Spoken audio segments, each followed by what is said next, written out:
नमस्कार, आप देख रहे हैं सुदर्शन न्यूज और मैं हूं आपके साथ अमित शर्मा। शाम के साथ बज चुके हैं और वक्त है जवाब तो चाहिए का, जिसमें आज हम बात करेंगे आतंकवादियों और खालिस्तानियों को पनाह देने वाले कनाडा की।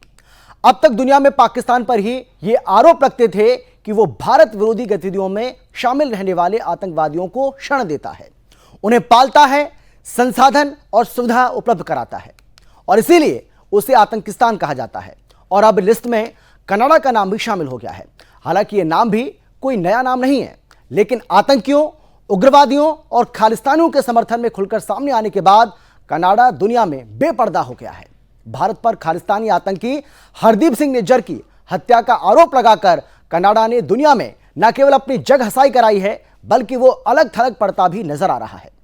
कनाडा अंतर्राष्ट्रीय मंचों पर भी इस बात को रख रहा है, लेकिन उसे कोई भाव नहीं दे रहा है।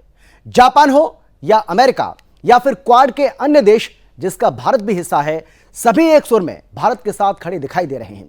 और यही वजह है कि भारत पर बेबुनियाद और अनर्गल आरोप लगाने के बाद कनाडा के प्रधानमंत्री को यह कहना पड़ा कि हमारे यहां नफरत की कोई जगह नहीं है। वैसे ट्रूडो की कथनी और करनी में काफी अंतर दिख रहा है और उनकी तरफ से आतंकियों और खालिस्तानियों पर किसी तरह की कोई कार्रवाई अभी तक नहीं की गई है। और यह साफ है कि भारत के खिलाफ जहर उगलने वालों को उसका समर्थन है। कनाडा और भारत के रिश्ते इतने खराब कभी नहीं हुए थे जितने आज हैं, और इसके लिए अगर कोई जिम्मेदार है तो वो है खुद कनाडा। दोनों देशों के बीच इस समय स्थिति ऐसी है कि अगर इनकी सीमाएं आपस में कहीं लग रही होती तो शायद तनाव वहां भी देखने को मिलता।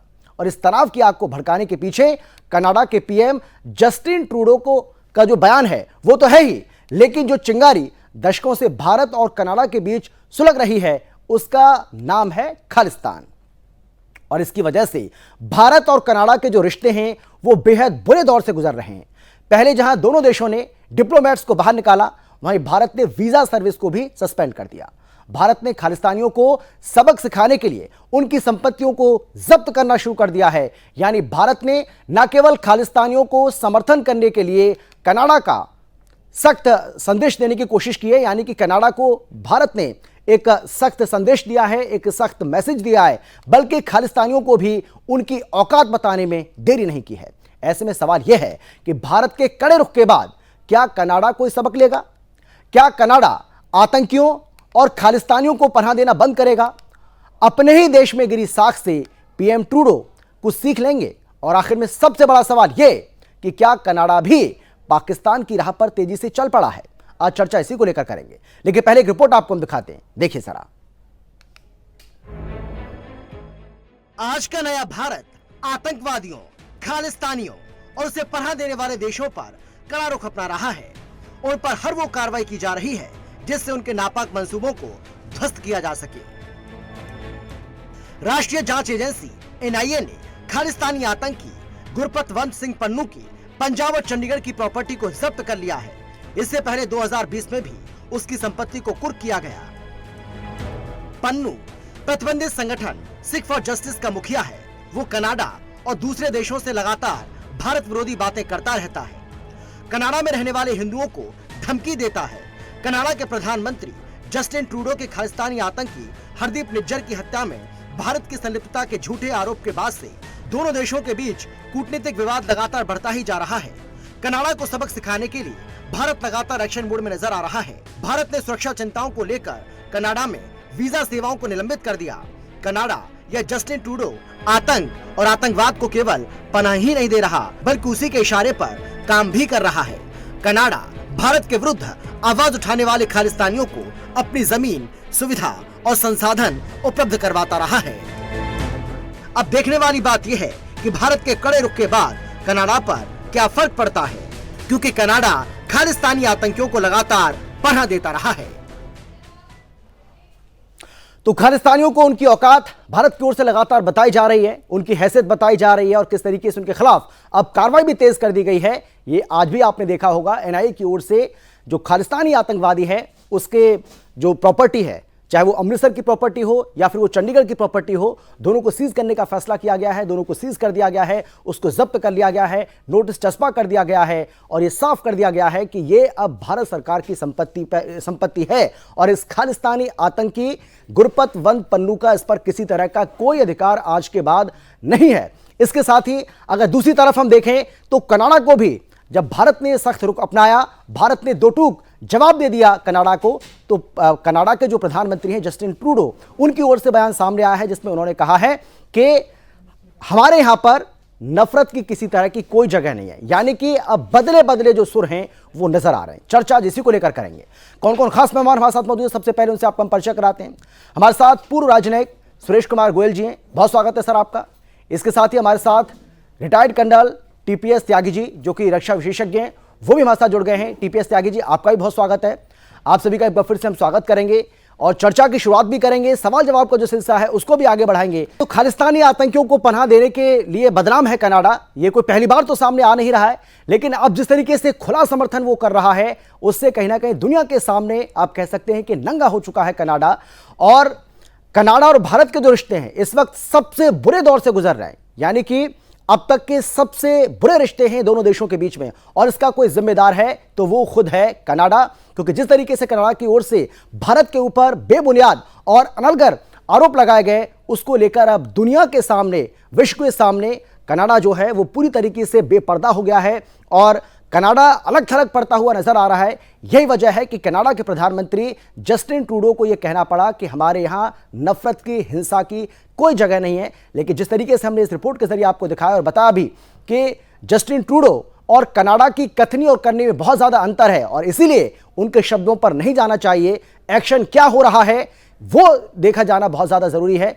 चर्चा आज हम इसी को लेकर करेंगे और सवाल यह भी है, जो सबसे बड़ा सवाल हम उठा रहे हैं कि क्या, क्योंकि अब तक आपने देखा होगा कि पाकिस्तान को ही इसके लिए बदनाम माना जाता था कि पाकिस्तान जो है वो आतंकों और आतंकवादियों को सुरक्षा देता है, उनको सुविधा देता है, उनको संसाधन देता है, अपने यहां पनाह देता है। लेकिन अब कनाडा भी क्या ये माना जाए कि उसी राह पर चलता हुआ नजर आ रहा है, जो कि आज का सबसे अहम सवाल है कि क्या पाकिस्तान की राह पर ही कनाडा अब तेजी से आगे बढ़ता दिखाई पड़ रहा है। चर्चा करते हैं। सुरेश कुमार गोयल जी, जो कि पूर्व राजनयिक हैं, हमारे साथ जुड़ गए हैं। इसके अलावा हमारे साथ टीपीएस त्यागी जी, जो कि रक्षा विशेषज्ञ हैं, रिटायर्ड कर्नल, वो भी हमारे साथ जुड़ गए हैं। बहुत स्वागत है एक बार फिर से सर आप दोनों का।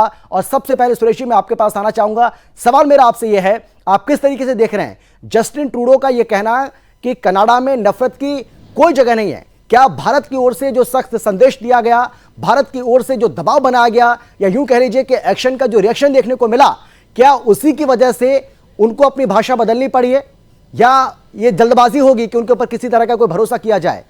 जस्टिन ट्रूडो क्योंकि अलग थलग पड़ते दिखाई दे रहे हैं, कनाडा जो है दुनिया में अलग थलग इस वक्त पड़ता हुआ दिखाई दे रहा है, भारत को भरपूर समर्थन मिल रहा है और उसकी वजह से दबाव में उन्होंने ऐसा बयान दिया है, या आप कैसे देख रहे हैं? देखिए, ऐसा है कि अभी कनाडा में ये कहना बहुत जल्दबाजी होगी जी कि भारत दबाव की वजह से ये ट्रूडो ने अपना बयान बदला है।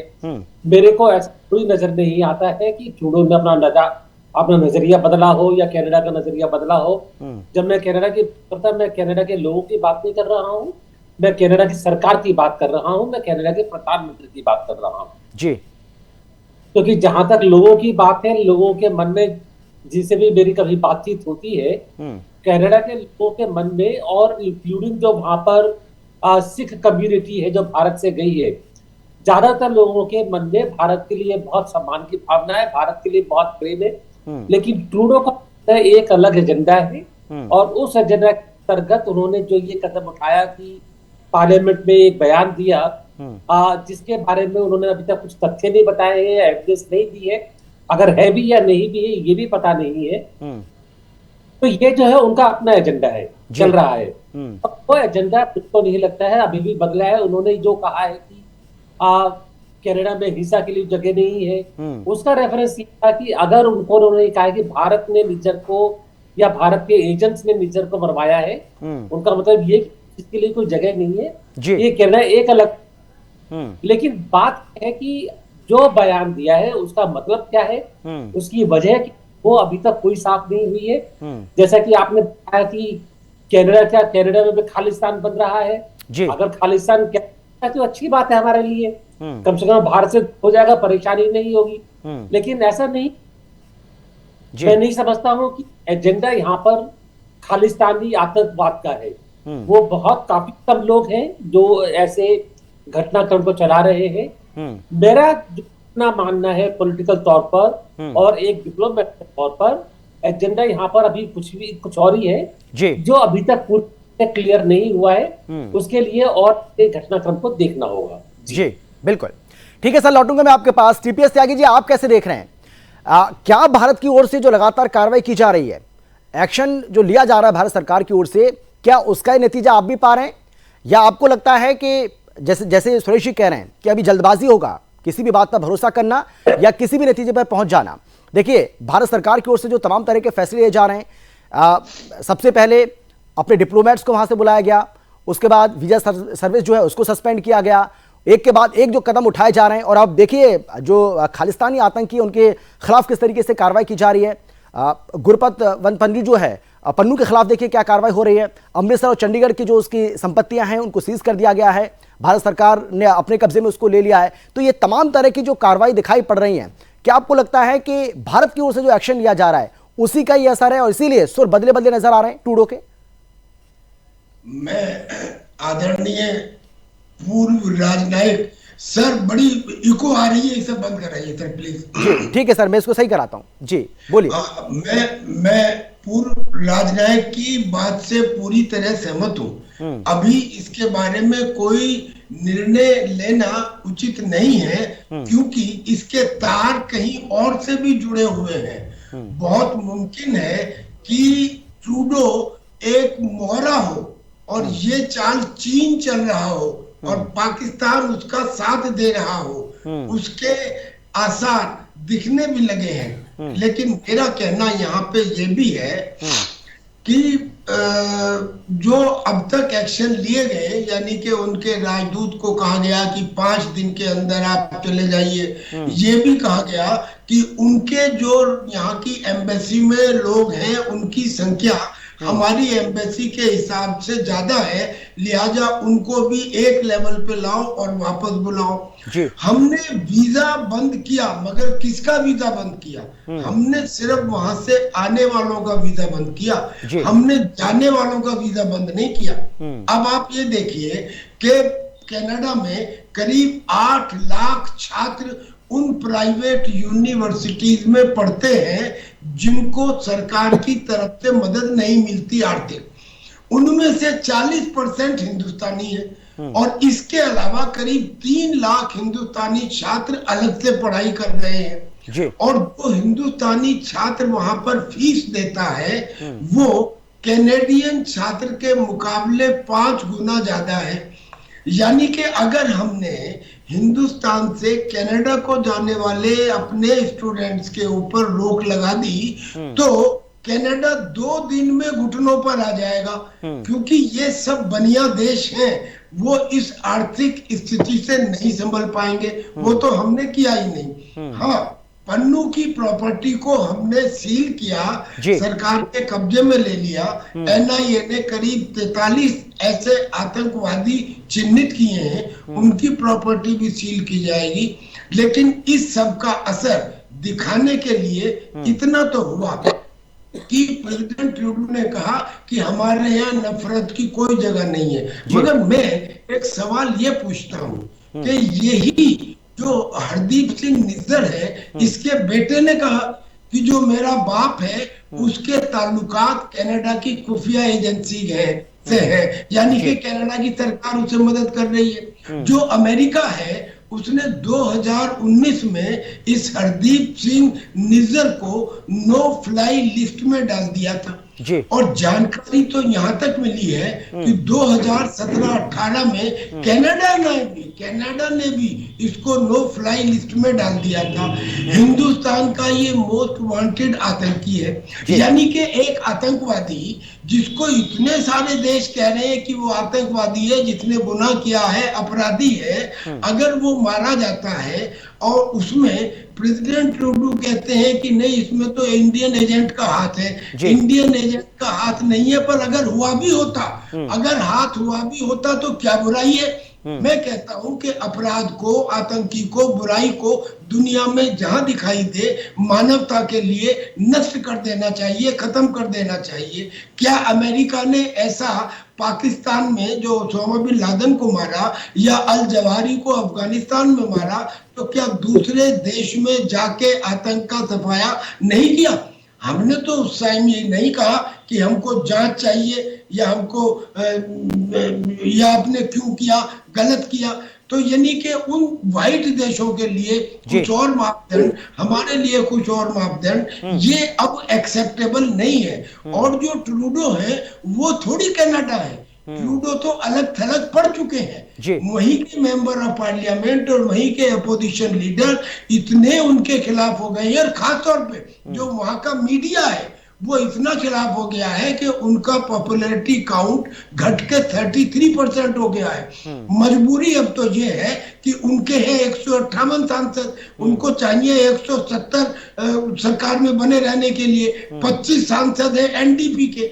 एनडीपी जो है वो खालिस्तानी समर्पित है। अगर उन्होंने कुछ के लिए कहा तो वो एनडीपी हटा लेगी। एनडीपी ने अगर आज अपनी सपोर्ट हटाई तो आज ही ट्रूडो की सरकार गिर पड़ेगी।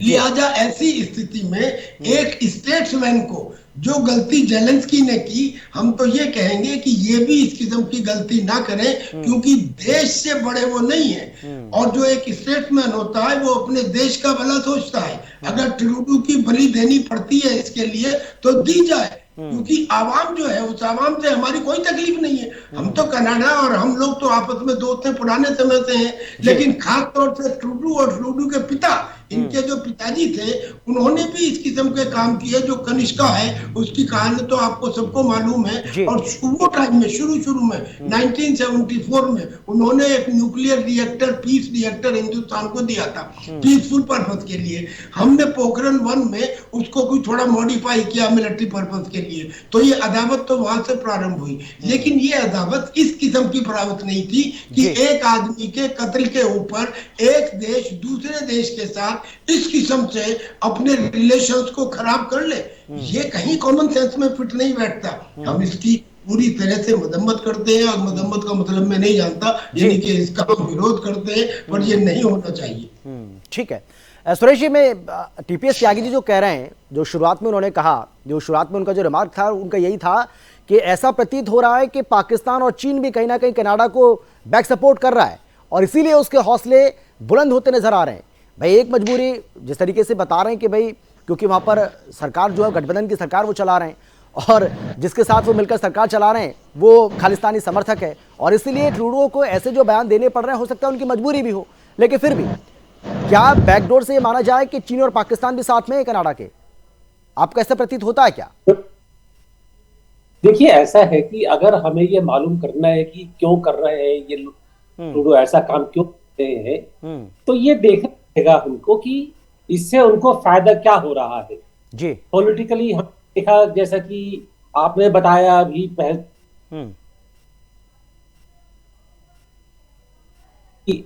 पॉलिटिकल सपोर्ट की जरूरत है जी। जहां तक पॉलिटिकल सपोर्ट की जरूरत है, वहां पर पॉलिटिकल सपोर्ट इतनी बड़ी चीज नहीं है कि उसे एक गुलाम बन जाए।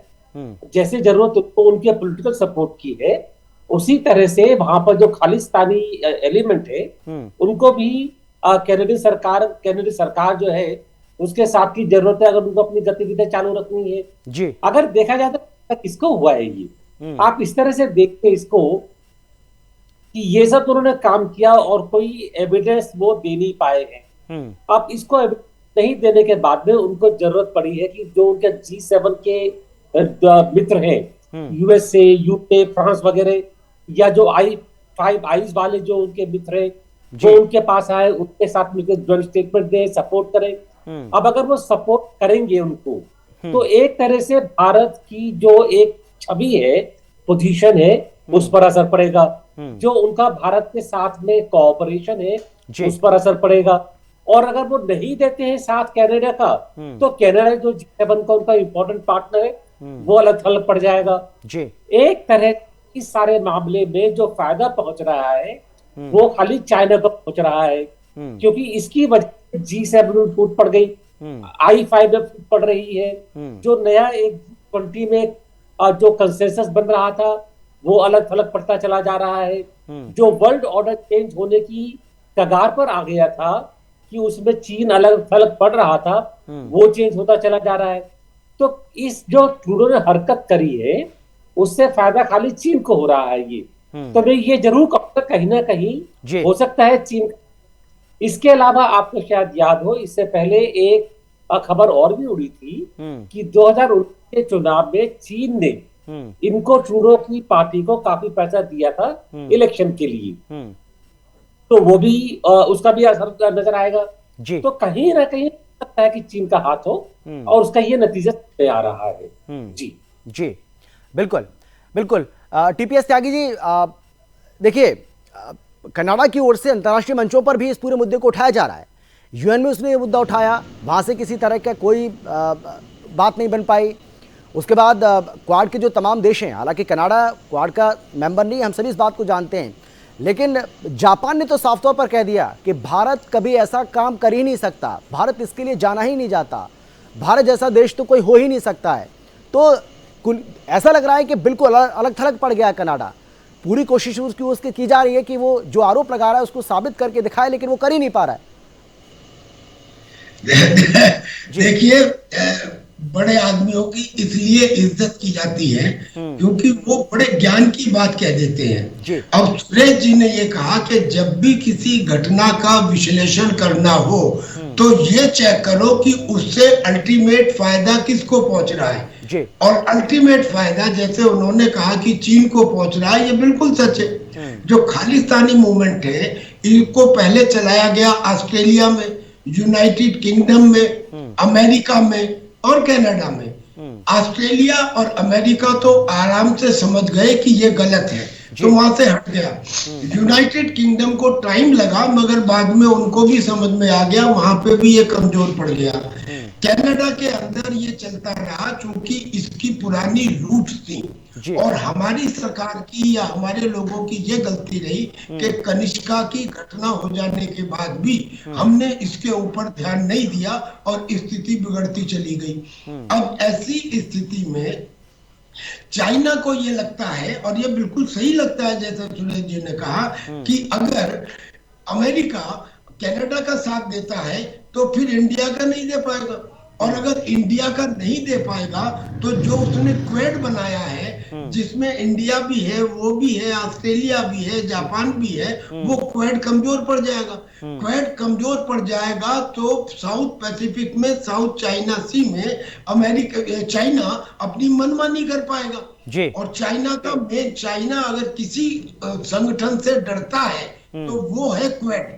तो वो क्वेड से डरने की वजह से ये कोशिश कर रहा हो या खुश हो रहा हो कि मैं ऐसे में किसी तरह से इंडिया और अमेरिका के बीच में दरार पैदा कर दूं। और ये दरार पैदा की जा सकती है ट्रूडो के से मारने से। तो ये बिल्कुल पॉसिबल है कि चाइना ये काम कर रहा हो। अच्छा, चाइना की बात कनाडा क्यों सुनेगा? इसलिए पहली बात तो जैसे सुरेश सर ने बताया कि 2019 के इलेक्शन में चाइना ने पैसे दिए थे, और चाइना यही काम करता है, दूसरे देशों में पहले पैसे देके वहां की सरकारों को खरीदता है, सरकार बदलवाता है या बनवाता है, और फिर बाद में अपनी मनमानी करता है। इतना ही नहीं, चाइना ने वहां पे इन्वेस्टमेंट किया हुआ है, तो चाइना का वहां पे इफेक्ट है, उस इफेक्ट को इस्तेमाल करेगा। अब कोई देश कल को क्या करेगा इसका अंदाजा इस बात से लगाया जाता है कि उसने बीते हुए कल में क्या किया था। तो चाइना यही तो करता है सब जगह। चाइना ने क्या ये श्रीलंका में या नेपाल में या और देशों में नहीं किया है, म्यांमार में नहीं किया। तो चाइना बिल्कुल पॉसिबल है कि इसके पीछे चाइना का हाथ हो, और चाइना के साथ में एक प्रॉक्सी पाकिस्तान भी जुड़ा हुआ है। तो यानी कि इन दोनों के, अच्छा इनके हाथ क्यों हो सकते हैं? इस वक्त पाकिस्तान ने भी एक धोखा दिया है दरअसल में किस तरकीब से, हालांकि ये थोड़ा सा इससे अलग है इशू मगर इम्पोर्टेंट है। पाकिस्तान ने पिछले गर्मियों से लेके इस साल की बसंत ऋतु तक अपने बहुत सारे आर्टिलरी शेल, अपने रॉकेट, अपने मिसाइल यूक्रेन को दिए, मगर किसके थ्रू दिए? अमेरिका के षड्यंत्र पे दिए। अमेरिका ने क्यों षड्यंत्र किया? इसलिए षड्यंत्र किया ताकि अमेरिका का वर्चस्व पाकिस्तान पे बना रहे और अमेरिका का ये भी सपोर्ट बना रहे कि मेरे पास तो हथियार नहीं है मगर मैं अरेंज करके यूक्रेन को दे रहा हूं। बदले में क्या मिला? $3 बिलियन का जो लोन अटका हुआ था वो उसको मामूली शर्तों पर मिल गया। FATF की लिस्ट से उसे बाहर कर दिया। यानी कि अमेरिका अब कुछ पाकिस्तान के फेवर में है। अब आप देखिए, चाइना कोशिश कर रहा है और पाकिस्तान भी कोशिश कर रहा है और अमेरिका पाकिस्तान को फिलहाल नहीं छोड़ सकता है। यानी कि ऐसी कॉम्प्लिकेटेड सिचुएशन हो गई है कि चाइना भरपूर कोशिश करेगा कि किसी तरह क्वेड कमजोर हो जाए। अब क्वेड में हालांकि कनाडा नहीं है मगर इंडिया और कनाडा के रिलेशन में अमेरिका है। इसलिए मैं फिर दोबारा से उनकी बात का समर्थन करता हूं कि इसके पीछे चाइना मैं लेकिन जी टीपीएस त्यागी जी, लेकिन मैं अमेरिका की भूमिका को आपसे समझना चाहता हूं। इसमें अमेरिका की भूमिका को आप कैसे देख रहे हैं? क्योंकि अमेरिका की ओर से कहा जा रहा है कि हाँ, हम इस पूरे मामले पर नजर बनाए हुए हैं, हम इस मामले को देख रहे हैं, तो इसका मतलब क्या निकाला जाए? देखिए, मुझे कहावत याद आती है, दो लोग या दो देश आपस में झगड़ा कर रहे थे। जब अमेरिका ने जाके उनको समझाया तो उनमें लड़ाई शुरू हुई। तो अमेरिका का रोल ये हमेशा से रहा है। अमेरिका के ऊपर किसी कीमत के ऊपर आप चाहे कुछ भी कहें, आप कुछ भी कहें, लेकिन उसके लिए अपने इंटरेस्ट के अलावा मानवता का इंटरेस्ट, दुनिया का इंटरेस्ट कायम नहीं है। वो तो सुप्रीमेसी कायम करना चाहता है। दुनिया में कोई ऐसा देश है जिसके 800 मिलिट्री बेसिस पूरी दुनिया में बने हुए हो? दुनिया में कोई ऐसा देश है जिसकी इतनी मिलिट्री अलायंसेस हो? क्या रशिया की है, क्या चाइना की है, या और किन्हीं देशों की है? और कोई ऐसा दुनिया का मुझे बताइए झगड़ा जिसके अंदर परोक्ष या अपरोक्ष रूप से अमेरिका का हाथ ना रहा हो। लिहाजा अमेरिका का इन्वॉल्वमेंट इसके अंदर और किसी भी इशू के अंदर आवश्यक है। और अब अगर आवश्यक है तो प्रॉब्लम यह है कि अब वो कनाडा का साथ दे या इंडिया का साथ दे। ऐसे समय में उसके लिए इंडिया इंपॉर्टेंट है, क्योंकि अगर इंडिया का अलग हो गया तो फिर वो चाइना को कैसे संभालेगा। लिहाजा मगर कनाडा भी इंपॉर्टेंट है, क्योंकि G7 के अंदर ये जो सफेद चमड़ी वाले देश हैं ये आपस में एक दूसरे का बात ये समझते हैं कि जैसे दुनिया में हमारे लिए अलग सेट ऑफ रूल्स है, बाकी दुनिया के लिए अलग सेट ऑफ रूल्स है। ये कुछ करे तो ओके, दूसरा कुछ करे तो नहीं। इनके यहाँ आतंकवाद हो तो ये मान ले, दूसरे के यहाँ हो तो ये ऑर्डिनरी इशू है। तो कनाडा भी उसके लिए इंपॉर्टेंट है। लेकिन मैं समझता हूँ कि अगर थोड़ा बहुत भी देश काल पात्र यानी कि स्पेस, टाइम और इंडिविजुअल की हैसियत की इंपॉर्टेंस को समझते हुए अमेरिका ईमानदारी से और वक्त की तदाकत को देखते हुए समझेगा तो वो इस इशू में इंडिया का साथ देगा। हाँ, और बिल्कुल अब दिखाई भी पड़ रहा है, क्योंकि अगर भाषा को देखा जाए तो उससे ऐसा लग रहा है कि ठीक है, उसने कह दिया कि हाँ ठीक है, हम इस पर नजर बनाए हुए हैं, हम देख रहे हैं, इसके अलावा कुछ नहीं कहा। ठीक है सर, मैं लौटूंगा, आपके पास समय बचेगा। सुरेश जी, आपसे मेरा आखिरी कमेंट, क्योंकि समय बहुत ज्यादा बचा नहीं मेरे पास। अब भारत का अगला कदम क्या हो सकता है? क्योंकि देखिए, भारत की ओर से भी तमाम तरह के कदम जो है वो उठाए गए हैं, लेकिन उन सब के बावजूद भी ना तो कनाडा अपनी गलती को स्वीकार कर रहा है, अपनी भूल को स्वीकार कर रहा है, ना इसके लिए वो माफी मांग रहा है। हालांकि दुनिया में वो बेपर्दा जरूर हो रहा है, लेकिन भारत सरकार का अगला कदम क्या हो सकता है? क्या उम्मीद कर रहे हैं आप? क्योंकि समय ज्यादा नहीं बचा है तो मैं ज्यादा अटकल लगाने के बजाय यही कहूंगा इंतजार करना चाहिए कि क्या कदम आगे हो सकता है। डिप्लोमेसी में ज्यादा स्पेकुलेशन करना पसंद नहीं करता हूँ। बिल्कुल सही, तो उसको यही बैठ जी ठीक है टीपीएस त्यागी जी, आपका भी आखिरी कमेंट 10 से 15 सेकंड में अपनी बात रखिए प्लीज। जी मेरा तो कमेंट यही है कि पहले तो उनको सुधर जाना चाहिए। अगर वो नहीं सुधरते हैं तो हमारे पास उनकी नस दबाने का सबसे बड़ा हथियार है, और वो हथियार न केवल आतंकियों की प्रॉपर्टी को सीज करना है, बल्कि वो हथियार है अपने स्टूडेंट्स को कनाडा जाने से रोकना, जो वह 5 गुना ज्यादा फीस देके उनकी आर्थिक स्थिति को मजबूत करते हैं। और ये सब बढ़िया देश है, बिल्कुल बिल्कुल सही कहा आपने। और भारत ने उस दिशा में कदम भी बढ़ा दिए हैं। लगातार किस तरीके से हम देख रहे हैं कि जो हमारी भारतीय कंपनियां हैं वहां से अपने जो व्यापार है उसको लगातार वो समेट रही हैं, और इससे कहीं ना कहीं आर्थिक तौर पर कनाडा की कमर टूटेगी। कनाडा इस बात को बखूबी जानता है और इसीलिए वो अब भारत से ज़्यादा पंगा नहीं लेना चाह रहा है। और यही वजह है कि ट्रूडो की ओर से जो कहा गया है कि भाई हमारे यहाँ नफरत की, हिंसा की कोई जगह नहीं है। सुरेश जी आपका, इसके साथ ही टीपीएस त्यागी जी आपका बहुत धन्यवाद इस चर्चा में शामिल होने के लिए और अपनी बात रखने के लिए। फिलहाल इतना ही, लेकिन देश और दुनिया की बाकी खबरों के लिए आप देखते रहिए सुदर्शन न्यूज। जय